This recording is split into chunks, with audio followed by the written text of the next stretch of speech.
आइए मित्रों, आज सुनते हैं भवानी प्रसाद मिश्र की कविता गीत फरोज। उससे पहले थोड़ी सी बातें भवानी प्रसाद मिश्र जी के बारे में। भवानी प्रसाद मिश्र हिंदी के प्रसिद्ध कवि तथा गांधीवादी विचारक थे।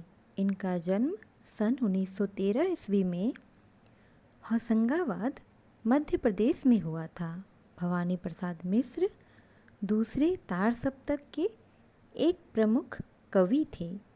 इनकी कुछ प्रमुख कृतियां हैं: गीत फरोज, चकित है दुख, गांधी पंचसती, बुनी हुई रस्सी, खुशबू के शिलालेख, अंधेरी कविताएं, व्यक्तिगत परिवर्तन जिए, त्रिकाल संध्या, फसलें और फूल और मानसरोवर।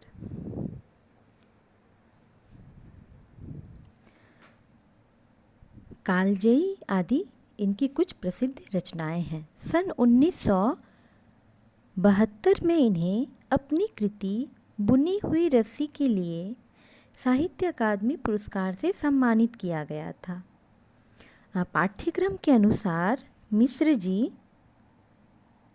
की दो प्रतिनिधि रचनाएं लगी हैं, जिनमें से एक सतपुरा के जंगल जिसका वाचन पहले किया जा चुका है और दूसरा गीत फरोज है। आइए जानते हैं कुछ कविता के बारे में। गीत फरोज भवानी प्रसाद मिश्र जी का प्रथम काव्य संग्रह है। इसका प्रकाशन 1956 में हुआ था। इसमें संकलित पहली कविता शब्दों के महल और अंतिम कविता गीत फरोज है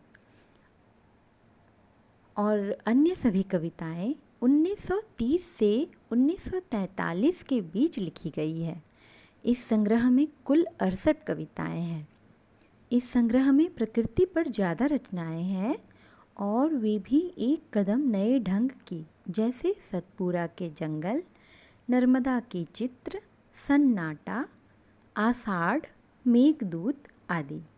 इस संग्रह की गीत फरोज कविता सर्वाधिक लोकप्रिय हुई है। यह कविता दो स्तर लिए हुए है। पहली बात तो यह कि जो कलाकार अपने स्वाभिमान को बुलाकर कलम बेचने का सौदा करते रहे हैं, उन पर कवि ने व्यंग किया है, परंतु यह व्यंग इतना तीखा नहीं है।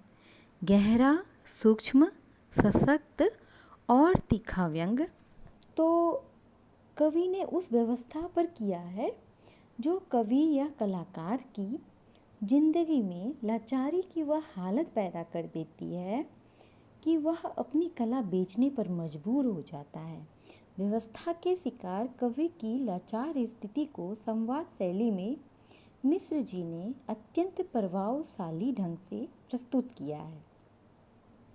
अज्ञेय द्वारा सन 1949 में संपादित और सन 1951 में प्रकाशित दूसरा सप्तक में मिश्र जी की 11 चुनी हुई कविताओं में से गीत फरोज कविता भी सम्मिलित है। जी आइए सुनते हैं गीत फरोज कविता का वाचन। जी हाँ हुजूर, मैं गीत बेचता हूँ। मैं तरह तरह के गीत बेचता हूँ। मैं किस्म किस्म के गीत बेचता हूँ। जी हाँ हुजूर, मैं गीत बेचता हूँ। जी माल देखिए, दाम बताऊँगा। बेकाम नहीं है, काम बताऊँगा। कुछ गीत लिखे हैं मस्ती में मैंने, कुछ गीत लिखे हैं बस्ती में मैंने।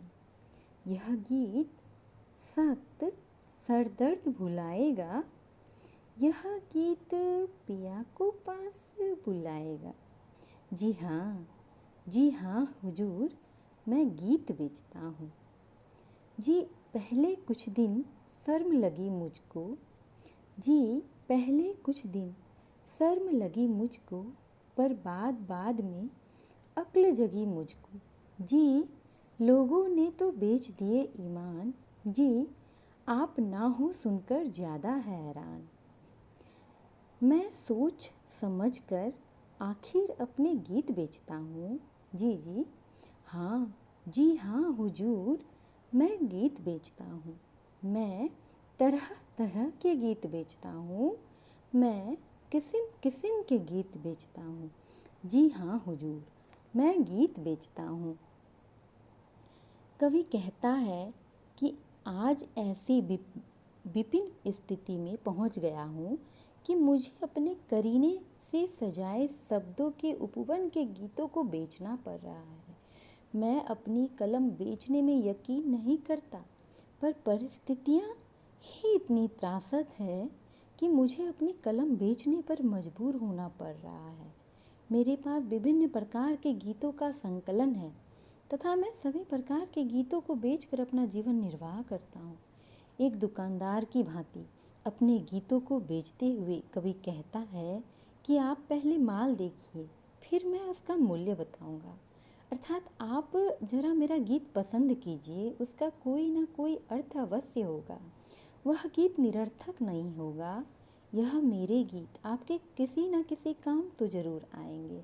आपके दुख में, सुख में, किसी भी प्रकार के वातावरण में, उन परिस्थितियों के अनुकूल यह गीत आपको मिल जाएगी। यह गीत निरर्थक नहीं है। कवि अपने गीतों की विशेषता बताते हुए कहता है कि कुछ गीत मस्ती से भरे हैं, कुछ निराशा से, कुछ मनोरंजन से परिपूर्ण हैं, तो कुछ चिंताओं को दूर करने वाले भी हैं। कवि के पास ऐसे भी गीत हैं जो किसी प्रियतम को पास बुलाने में समर्थ हैं। कवि अपने मन की पीड़ा को व्यक्त करते हुए कहता है कि पहले मैं गीत को स्वानुभूति मानता था, पर कोई भी व्यक्ति अपनी अनुभूति का सौदा नहीं करता। यदि कोई ऐसा करता है तो वह अत्यंत लज्जाजनक और हास्यास्पद है। इसलिए मुझे भी गीत बेचने में शर्म आ रही है, किंतु अब मैं इसका महत्व समझ चुका हूँ कि गीत बेचकर ही मेरी विपन्नता दूर हो सकती है। यदि इस कारण मेरा भविष्य सुधर सकता है, मेरी आजीविका चल सकती है, तो फिर शर्म किस बात की।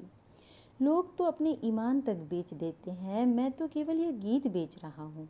यदि कलाकार गीत बेचकर धनार्जन करता है तो इसमें कोई बुराई नहीं है। मैं तो अपनी मेहनत ही बेच रहा हूँ, वरना आज के संसार के लोग स्वार्थ पूर्ति के लिए अपना ईमान, अपना रिश्ता, अपना धर्म सब कुछ दांव पर लगाने को तैयार हैं। इसलिए अब कवि को अपने गीतों को बेचने में कोई शर्म महसूस नहीं होती। कवि ने सोच विचार कर ही गीत बेचने का निर्णय लिया है। विशेष की बात करें तो एक लयात्मक और चित्रात्मक भाषा शैली है। तुकांत और गई छंद का प्रयोग देखेंगे आप। रूपक अलंकार है, शांत रस का उत्कृष्ट उदाहरण है। खरी बोली का प्रयोग है, अविधा सप्तशक्ति और प्रसाद गुण का समावेश है। जी आगे की पंक्ति सुनिए। यह गीत सुबह का है, गाकर देखें। यह गीत गजब का है, ढाकर देखें। यह गीत जरा सुने में लिखा था।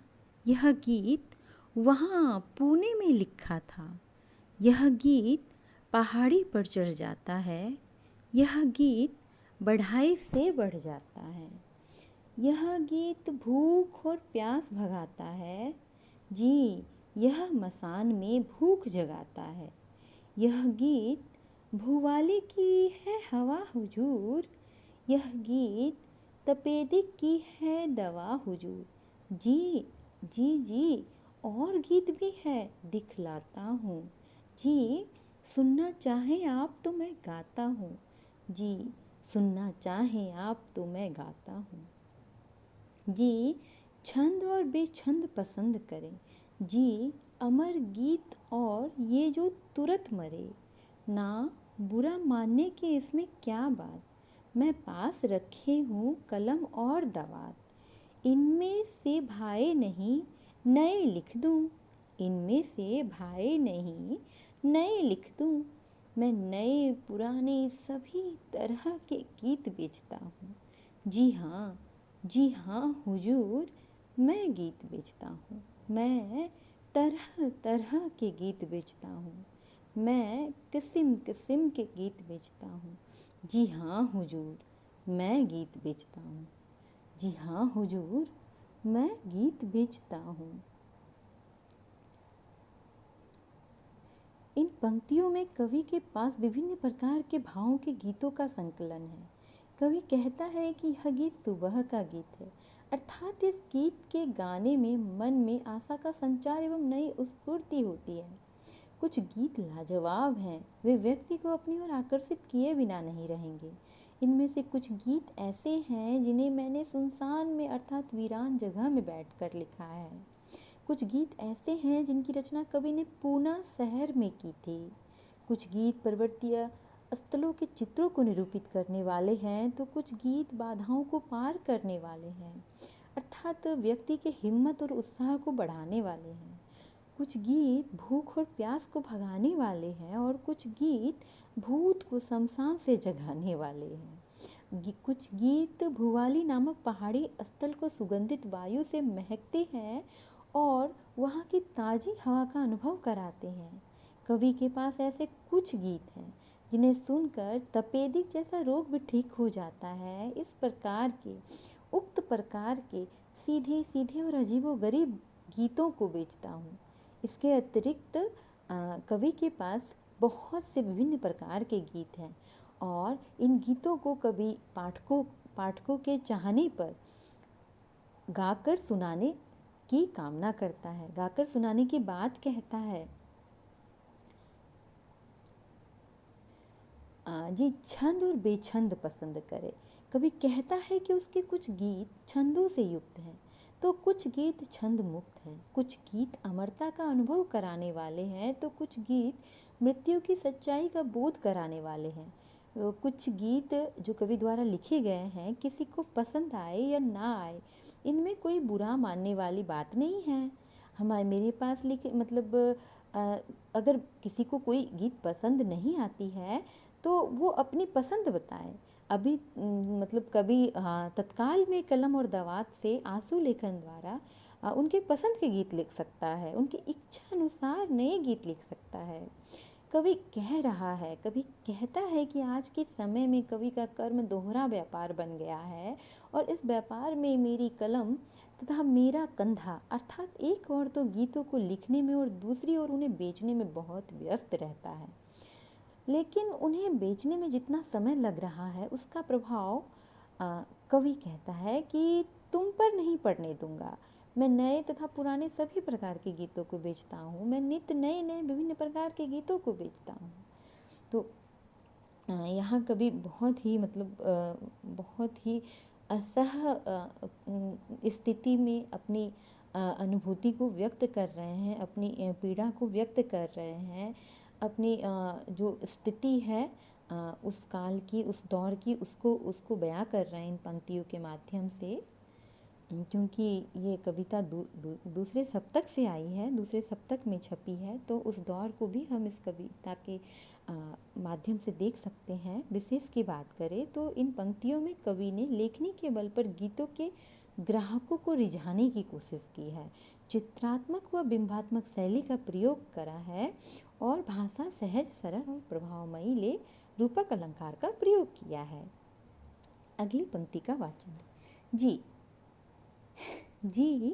गीत जन्म का लिखूं, मरण का लिखूं। जी गीत जीत का लिखूं, शरण का लिखूं। यह गीत रेशमी है, यह खादी का, यह गीत पित्त का है, यह बादी का। कुछ और डिजाइन भी हैं, यह इल्मी, यह लीजे चलती चीज नई फिल्मी। यह सोच सोच कर मर जाने का गीत, यह दुकान से घर जाने का गीत।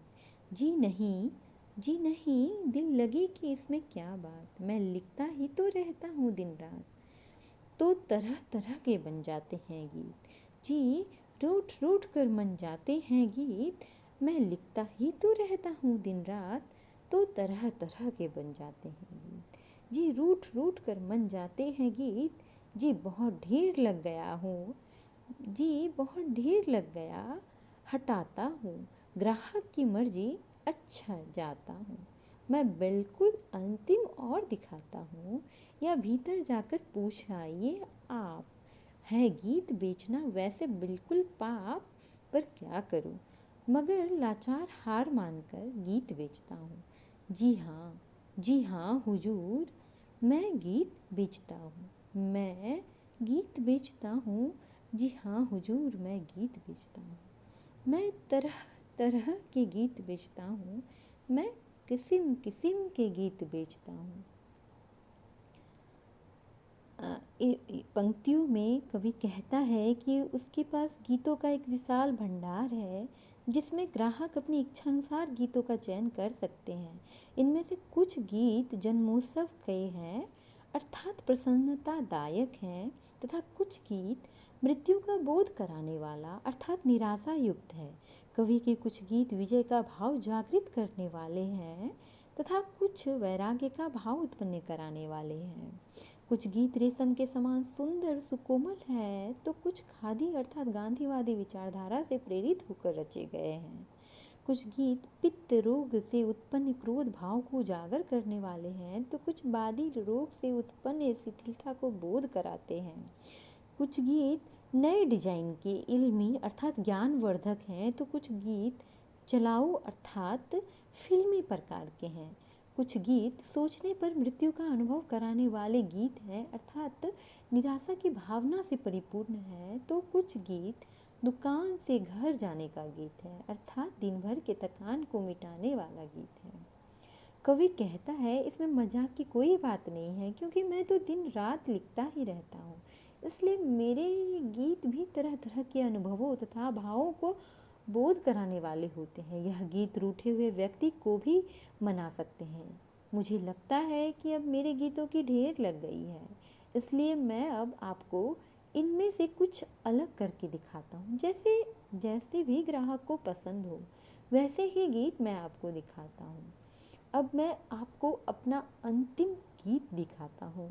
कवि गीतों को बेचते हुए ग्राहक से कहता है कि वैसे तो मेरे लिए इन गीतों को बेचना उतना मोल भाव करना पाप के समान है। सबसे महत्वपूर्ण पंक्ति कविता के अंत में रहती है, और जो कविता का मतलब जो भाव होता है, जो हेतु होता है, जो उद्देश्य होता है काव्य का, वो इन अंतिम पंक्ति से आप समझ सकते हैं कि कवि गीतों को बेचते हुए ग्राहक से कहता है कि वैसे तो मेरे लिए इन गीतों को बेचना, मेरे इन स्वानुभूति को बेचना, मेरे इन अभिव्यक्ति को बेचना मोल भाव करना पाप के समान है, परंतु मैं भी लाचार हूँ।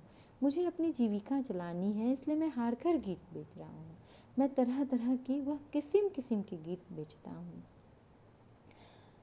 मतलब एक कवि की क्या स्थिति है, एक कवि समाज में एक कला को किस प्रकार समाज में मतलब किस परिस्थिति से गुजर कर, किस परिस्थिति का सामना कर कर, या फिर कैसे बनावटी में अपने आप को ढालकर प्रस्तुत होना पड़ रहा है कलाकार को, इन सभी चीज़ों को इस गीत के माध्यम से, इस कविता के माध्यम से भवानी प्रसाद मिश्र जी, जो कि एक बेहतरीन कवि हैं और बेहतरीन कविता के साथ हमारे सामने प्रस्तुत करते हैं। विशेष की बात करें तो इसमें कवि ने ग्राहक की इच्छा अनुसार विभिन्न प्रकार के गीतों की रचना की है। मानवीकरण अलंकार का प्रयोग है, चित्रात्मक शैली का प्रयोग है, अविधा शब्द शक्ति का प्रयोग है और गे छंद है। जी, गीत परोस कविता मेरी तरफ से समाप्त हुई, और अगर पसंद आए तो ज़रूर लाइक शेयर सब्सक्राइब कीजिए। बहुत बहुत आभार। सभी साथियों को मेरा नमस्कार।